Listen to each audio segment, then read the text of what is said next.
Hi, this is Wellington from Wellsway.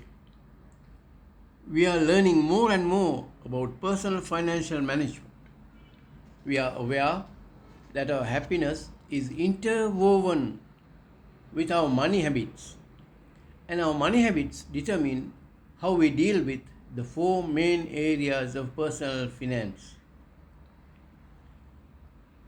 These areas are how money is to be earned, how money is to be spent, how we can save, and how we can invest for the future. Today, we are going to consider practical money habits with tips for living day-to-day happy life. Your finances, it's all yours. We all know the following, that we have to live this life and live it at an acceptable standard, what our social obligations are, then we have to retire one day, what we need to do to live a happy life in the meantime. Money is the basis for achieving the above. And it's your life. It's yours to live. Your life, your finances. Our aim is to help you become richer and happier, and to instill practical ideas to follow. Discuss the money problems, and we'll strive to find answers to those money problems. And our aim is ultimately to help you achieve a superior standard of living. And for this, we need to understand what financial planning is. What is it? Financial planning has to consider how much to spend on how many items and identify each item.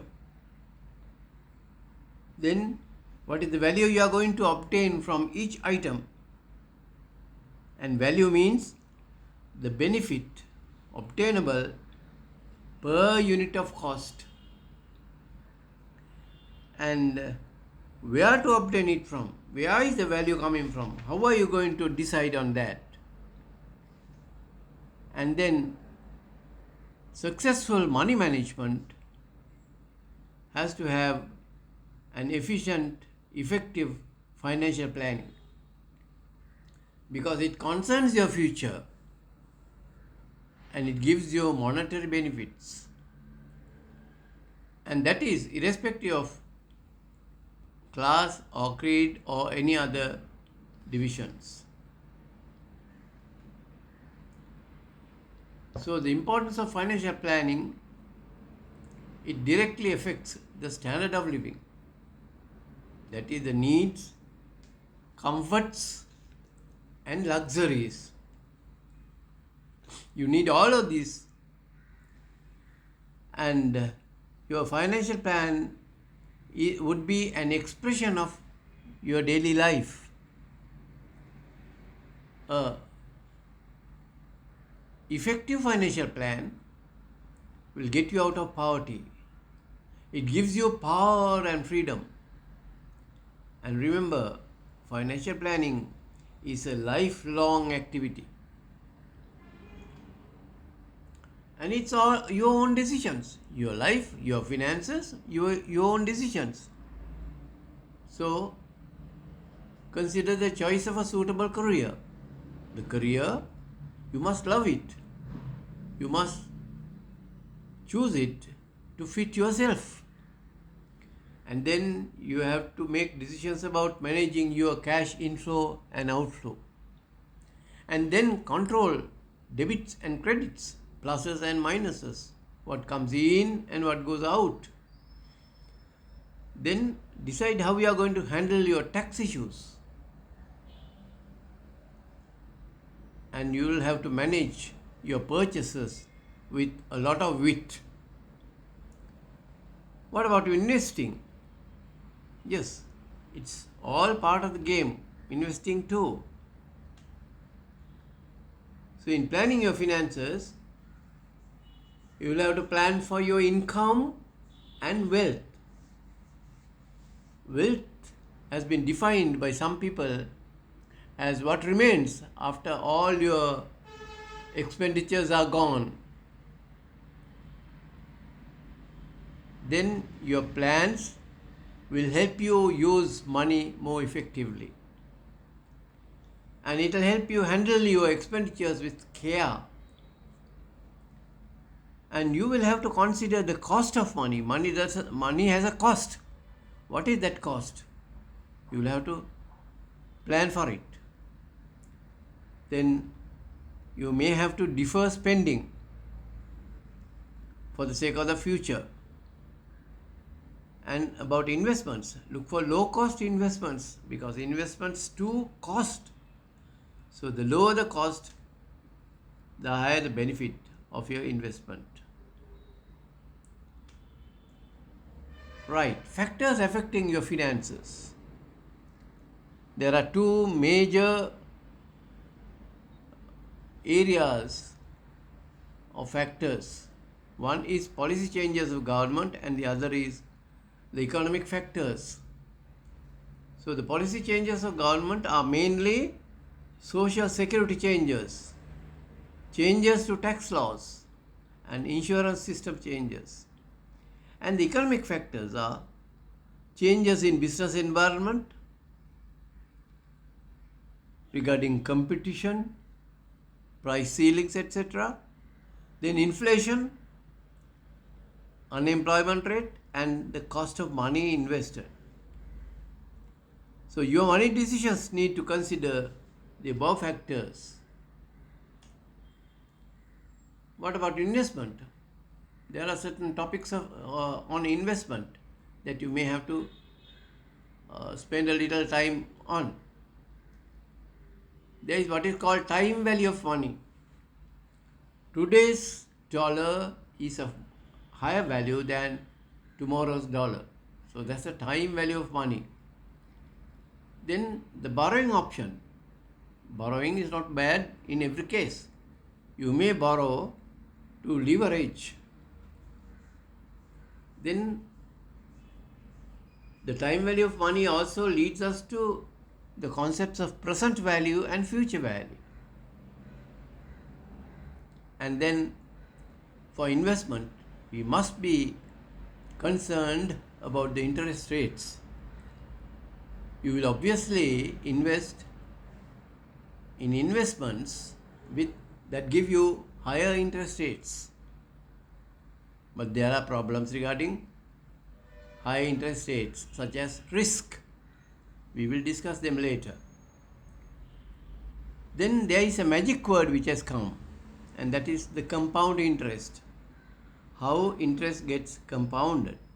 These topics will have to be discussed at length. We will do so in our future meetings. Then improve your standard of living. For that, you will have to set personal goals as well as financial goals. When you set your financial goals, they must be SMART goals. S-M-A-R-T stand for S for specific, M for measurable, A for achievable, R for realistic, and T for time bound. Now specific means the goal must be very specific and it must be measurable in terms of dollars and it must be achievable within your range. Realistic as well. Then time bound in the sense, how long will you take to achieve your goal? That must be planned first. Then about personal goals. Personal goals can be short-term goals and long-term goals. Short-term goals means maybe you plan to go on a vacation the next month.